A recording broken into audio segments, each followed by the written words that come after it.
And now let's look at the pronouns. Simply put, pronouns take the place of a noun.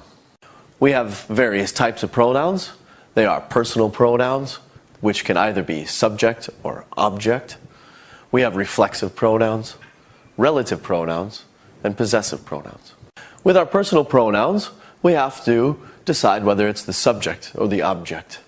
The subject is the doer of an action, whereas the object is the one that receives the action. Subject pronouns are I, you, he, she, it, etc.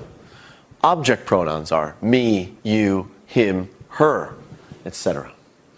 In the sentence, Greg hit Pete, the subject of the sentence is Greg. Therefore, I would say he hit Pete.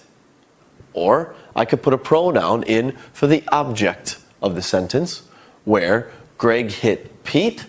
Now I go into Greg hit him.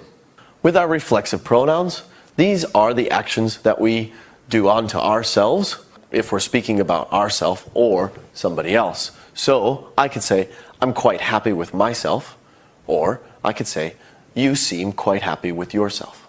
Our relative pronouns basically help us add more information about the subject of the sentence. So I could say, Lake Michigan is a place where I go sailing every summer.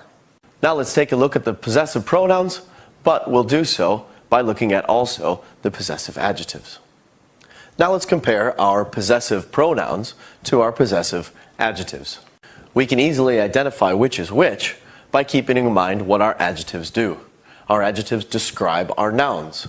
Therefore, our possessive adjectives are describing the noun and followed by a noun. This is my pen. However, keeping in mind what the pronouns do, they take the place of a noun. Our possessive pronouns do exactly that. It's mine. And one more example of this would be, it's your pen and it's yours.